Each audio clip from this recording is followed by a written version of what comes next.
बिस्मिल्लाहिर्रहमानिर्रहीम। आप unit 5 mother nature poem की वोकेबलरी एंड ग्रामर करेंगे। सबसे पहले हमारे पास transitive and intransitive verbs. Transitive verbs वो वर्ब होते हैं जिन्हें ऑब्जेक्ट की ज़रूरत होती है सेंटेंस को बनाने के लिए, ताकि मतलब कि to make complete sentence of the action, यानी सेंटेंस को में जो एक्शन है उसको परफॉर्म करने के लिए उन्हें ऑब्जेक्ट की ज़रूरत पड़ती है, लेकिन ये परफॉर्म जो है सब्जेक्ट की तरफ से किया जाता है।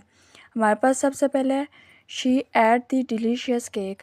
तो यहाँ पे जो एट है वो वर्ब है और जो शी है वो सब्जेक्ट है, और डिलीशियस केक है वो ऑब्जेक्ट है। तो मतलब ट्रांजिटिव वर्ब में जो है इस सेंटेंस को बनाने के लिए ऑब्जेक्ट की ज़रूरत होती है और सब्जेक्ट की मदद से ये बनता है। She had the delicious cake, उसने डिलीशियस केक खाया, तो ये ट्रांजिटिव वर्ब है।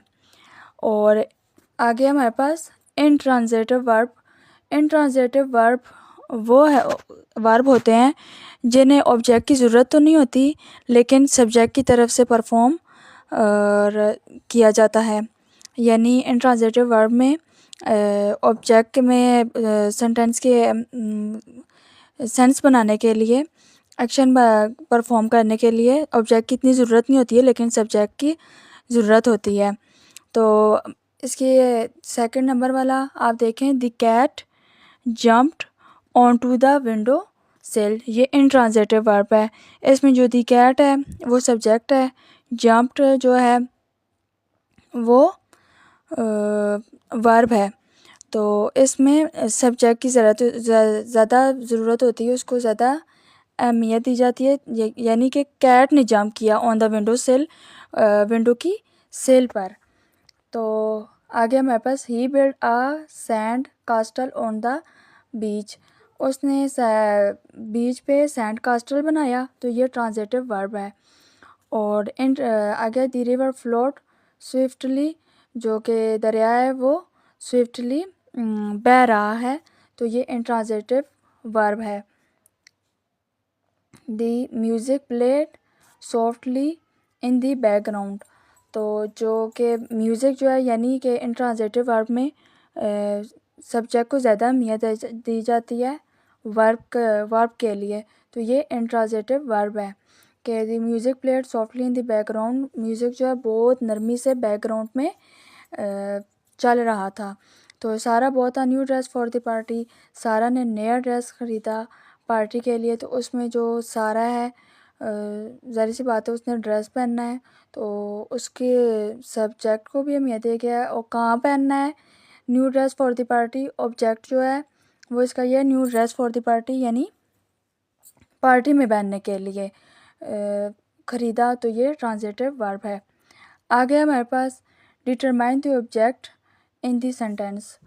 तो शी रीड्स अ बुक, तो यहाँ पे बुक जो है वो ऑब्जेक्ट है, उसने वो किताब पढ़ती है। The wind blow the leaves, तो जो हवा है वो लीव्स यानी पत्तों को ब्लो करती है। He wrote a letter, a letter जो है वो ऑब्जेक्ट है, यानी उसने ख़त लिखा।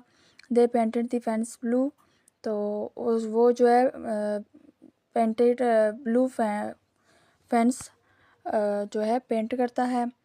तो आगे हमारे पास create sentence with both types.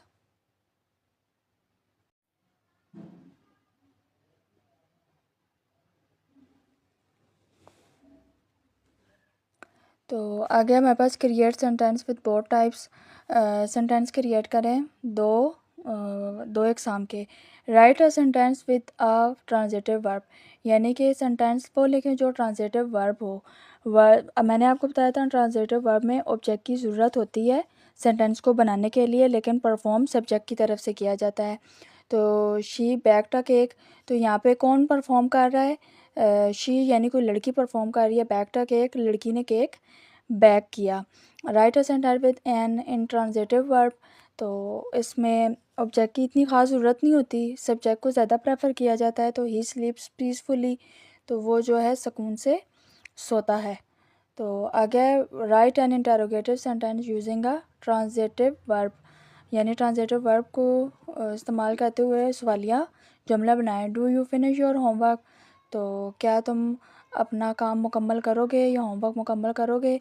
Right an interrogative sentence using an transitive verb, तो इसमें जो है did she arrive on time, क्या वो वक्त पर पहुंच जाएगी।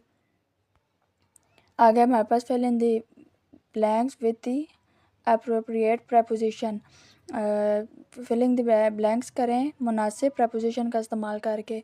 तो preposition आपको पता ही है वो लफ्ज़ जो सेंटेंस को कंप्लीट करने में मदद देते हैं। शी वॉकड थ्रो मतलब के ज़रिए the park to meet her friends. She walk वो वॉक करती है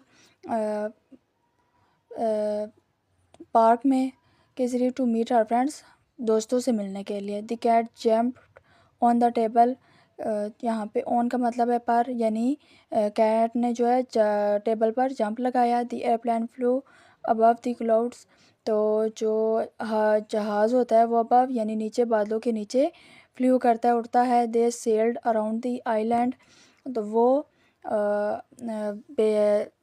सेल्ड करते हैं आइलैंड के इर्द गिर्द। तो the hiker climb to the mountain, जो हाइकर होते हैं, चढ़ने वाले होते हैं, ये पहाड़ को चढ़ता है। The train travel through the tunnel, जो ट्रेन जो है वो ट्यूनल के ज़रिए सफ़र करती है। The ball rolled across the street, ball जो है गली में रोल्ड अक्रॉस करता है। He swam across the river to reach the other side, वो नदी के दूसरी तरफ, दरिया की दूसरी तरफ जाने के लिए स्वैम करता है। The kids ran toward the school bus, जो बच्चे हैं वो स्कूल बस की तरफ भागते हैं, मूव करते हैं।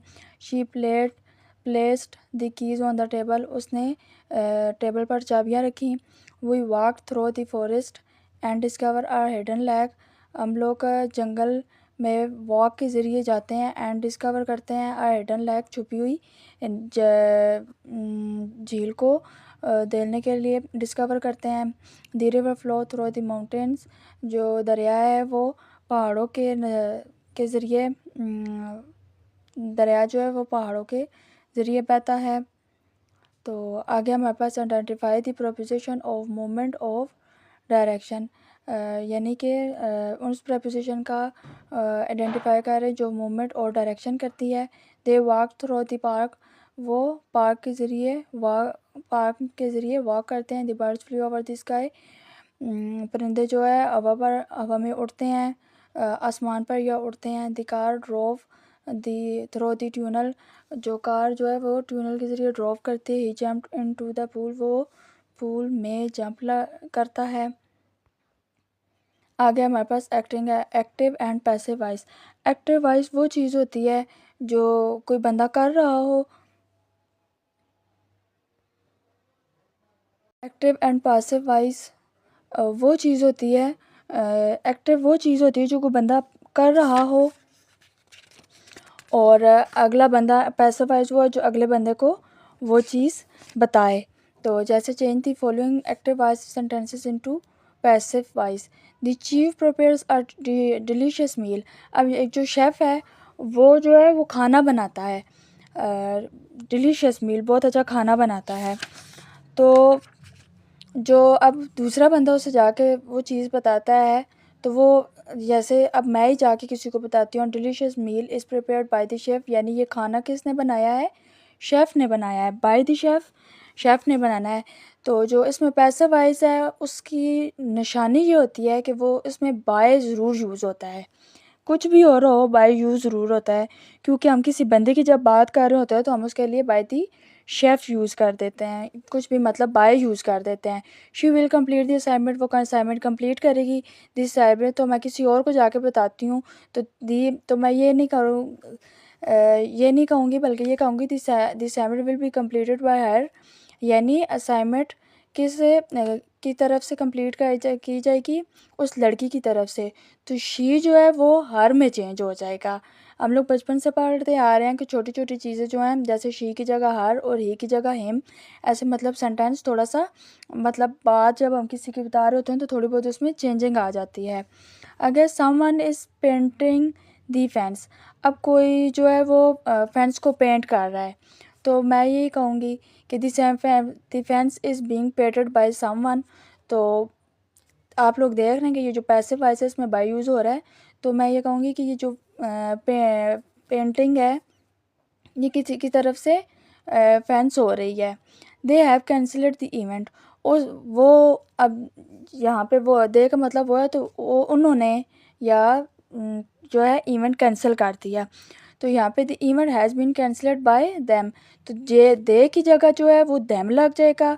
और हम जब किसी की मतलब बात करें तो उसके लिए हेल्पिंग वर्ब बाय यूज़ करेंगे। The event has been cancelled by them, यानी इवेंट उनकी तरफ से कैंसिल हो चुका है। हैज़ बीन यूज़ हो रहा है, हैव की जगह जो है वो हैज़ बीन लग जाएगा। तो आपने इन छोटे छोटे मतलब आप बेशक निशानियाँ रख लें मतलब इसके जुमले की सेंस बनाने के लिए। The chef prepared a delicious meal, तो जो है एक शेफ़ है वो अच्छा खाना बनाता है। A delicious meal was prepared by the chef, वो लजीज जो खाना था वो किसकी तरफ से बनाया गया था, शेफ़ की तरफ से बनाया गया था। The gardener trims the bushes every week, जो है गार्डनर है यानी जो माली है वो जो है हर हफ्ते क्या करता है, बुशेस को ट्रिम्स करता है यानी उनकी कटिंग करता है। तो ये बुश्ड ईडी लग जाएगा, आर ट्रिम्ड ईडी लग जाएगा, एवरी वीक किसकी तरफ से, वही मैंने आपको बताया बाय द गार्डनर, गार्डनर की तरफ से।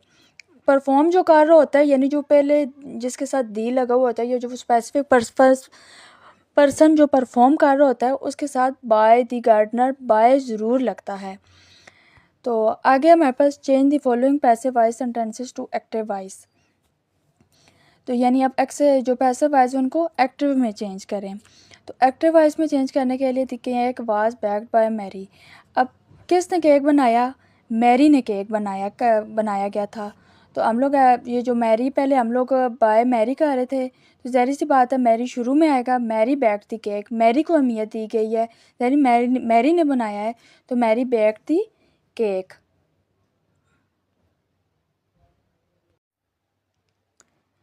यानी केक मैरी ने बनाया। A new song is being sung by the choir, तो यानी एक नया गाना जो है किसकी तरफ से गाया गया, चोयर की तरफ से गाया गया है।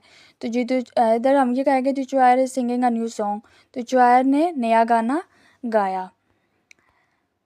तो the report has been written by the manager, अब इसमें बाय इसलिए यूज़ हो रहा है कि ये पैसिव वॉइस है, अब हम इसको एक्टिव वॉइस में यूज़ करेंगे, तो हम ऐसे करेंगे द मैनेजर हैज़ बीन कर हो जाएगा और हैज़ यूज़ होगा, the manager has written the report. तो आगे है the cake was bake by Mary, cake Mary की तरफ से बैक किया गया था, Mary bake the cake, Mary ने केक बैक किया। आगे हमारे पास the door was open by John, तो जो दरवाज़ा है वो किसने बंद किया गया था, किसकी तरफ से बंद किया गया था, जॉन की तरफ से बंद किया था। तो ये जो जॉन है वो पहले यूज़ हो जाएगा, जॉन ओपन द डोर, यानी जॉन ने दरवाज़ा खोला। आगे हमारे पास आइडेंटिफाई वेदर, चेक करें आया कि दी गिवन सेंटेंस जो नीचे सेंटेंस दिया गया कि वो एक्टिव वॉइस या पैसिव वॉइस है। तो पैसिव वॉइस की सबसे बड़ी निशानी ये है कि उसमें बाय यूज़ होता है, सबसे बड़ी निशानी इसकी यह है कि बगैर के जो पैसिव वॉइस है वो बाय के बगैर अनकम्प्लीट होता है। तो टीचर एक्सप्लेन दी लेसन, तो यह बात है इसमें बाय यूज़ नहीं हुआ है, टीचर ने लेसन एक्सप्लेन किया, सीधी सी बात की गई है, तो इसमें एक्टिव वॉइस यूज़ होगा। A beautiful song was sung by the choir, तो ये जो अच्छा गाना गाया गया था वो किसकी तरफ से गाया था, बाय द चोयर, तो यहाँ पे बाय यूज़ हो गया तो वो पैसिव वॉइस यूज़ हो जाएगा, वॉइस होगा। They build a sand castle on the बीच, वो जो है सैंड कास्टल जो है कहाँ पे बनाते हैं, बीच पर, तो ये क्या है, बाय यूज़ नहीं हुआ हुआ, किसी की तरफ से ये नहीं बनाया गया, तो ये एक्टिव वॉइस है। Mysterious novel was written by the author, by the author अब आ गया यानी किसकी तरफ से लिखा गया था, मिस्टीरियस नॉवल ऑथर की तरफ से लिखा गया था, तो ये क्या है, पैसिव वॉइस। तो someone is painting the fence, तो कोई जो है वो पेंट को फेंस कर रहा है, सीधी सी बात है, तो इसमें एक्टिव वॉइस यूज़ हो रही है। They have cancelled the event, उन्होंने इवेंट को कैंसिल कर दिया, तो ये क्या है, एक्टिव वॉइस है। The letter has been written by Sara, यहाँ पे बाय सारा आ गया, तो यानी ये ख़त जो है कहाँ किसकी तरफ से लिखा गया जा चुका था, सारा की तरफ से लिखा जा चुका था, तो ये पैसिव वॉइस है। हमारे आज यूनिट 5 की वोकैबुलरी एंड ग्रामर कंप्लीट हो गया। मिलते हैं इंशाल्लाह किसी और वीडियो में। अल्लाह हाफिज़।